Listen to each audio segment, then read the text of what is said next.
K-pop idols are way richer than you realize. Now that sounds like an obvious statement, but the reality of that really hit me when I was watching a Knowing Brothers episode where Twice was on, and out of nowhere, just casually, one of the MCs, like one of the guys, was like, "You know what?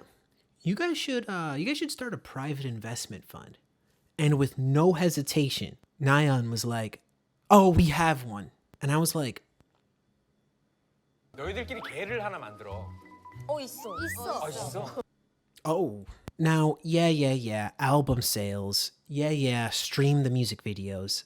That all contributes, but the real bulk of where they get their money, easily other endeavors and ventures. The biggest, clearest, most obvious one that comes to my mind is CFs, or ads, commercials, endorsements, and all that. A huge one that recently happened, ITZY did different CFs with Pokemon, like actual Pokemon. And back to back, like literally yesterday, I just saw they did a CF with H&M. Like, those are two huge corporations. Not only is ITZY big enough to demand like a high asking ticket price for them to appear, but those companies are huge enough that they can definitely afford to pay a lot to get a big group to endorse their products. Another recent example where I saw like something back to back like that was with IVE, actually. Yujin has a CF with Versace.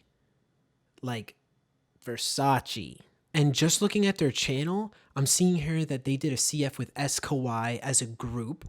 Yujin did a solo shoot with Marie Claire, which is a magazine, which I actually include into this just because magazine shoots, that when they ask for idols to appear in the magazine, it's actually so that you buy the magazine. Like, if you know that X idol is going to be in the magazine, there's going to be people who buy the magazine. Ray did a solo CF with Bonjour, and Liz did a solo CF with Play Vegan. Now, IVE is new enough that if you believe that whole thing where it's like, for the first year or two, you don't make any money because the company needs to recoup the like expenses of the training and the debut, that's great. But this is certainly helping speed that process along. Another huge like example of this I want to give is BTS, how they have like equity in HYBE. They have shares in HYBE.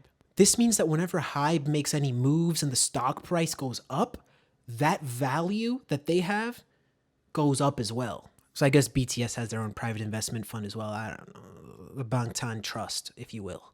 And I know this next example, more idols are doing this behind our backs than we know. A while back, DK from 17, he reportedly bought a building in like a really nice area in Korea, in Seoul. I don't know if he wants to like do something with the building or just lease out the floors or like hold it and flip it later. But no matter how you spin it, he's getting good cash flow from like leasing it, or he's just going to get a cash payout at the end when he flips it. Yet another example of how idols be making that cash is if they start or are part of a company.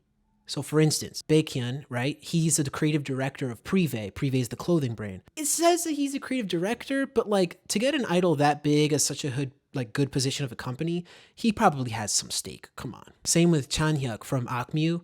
He started like this artisanal, I don't want to say furniture company. They make like objects, if you will, but it's really cool. And same thing applies with that. And the most classic way that idols can make money is if they're writers, right? So for example, BTS, I know they take part in writing a lot. A lot of YG artists do. So like the biggest example is G-Dragon. He has like so many songs registered and like making him passive income. It's insane. And of course, BI, who is now doing his own thing, right? To me, like, I know that one's kind of obvious, but sometimes I'm looking at like, let's say Winner, right? I love Winner. And I'm like, you guys haven't done something for a while, but you guys are flexing. You guys are living large. How? Because they all take part in the writing. So to be honest, every day they wake up, X more money is in their bank account. Now, the counterpoint to all this is you go on an idol's Instagram and you see they're living large, right? Nice places they're eating at, expensive clothes they're wearing. But have you ever thought of the fact that idols are influencers, right? So how much of that is set up by the company? And not set up like planned or anything, but just like next time you go out to somewhere nice, you can use the company card and like You just got to take some photos. And of course, if idols are popular, they get care packages from brands all the time. So, when you see NCT wearing a lot of Celine or gallery department, 90% chance they got it for free. Little disclaimer here at the end. I do want to say a lot of the people I'm mentioning are really big name. They're A-list, A-tier idols and celebrities, right? But the same thing applies for smaller groups and smaller idols, right? They aspire and aim to do this, and their companies really try to set them up for that type of success. Anyway, I'm going to go find a way to buy some stock in the Big Four because I need my moment.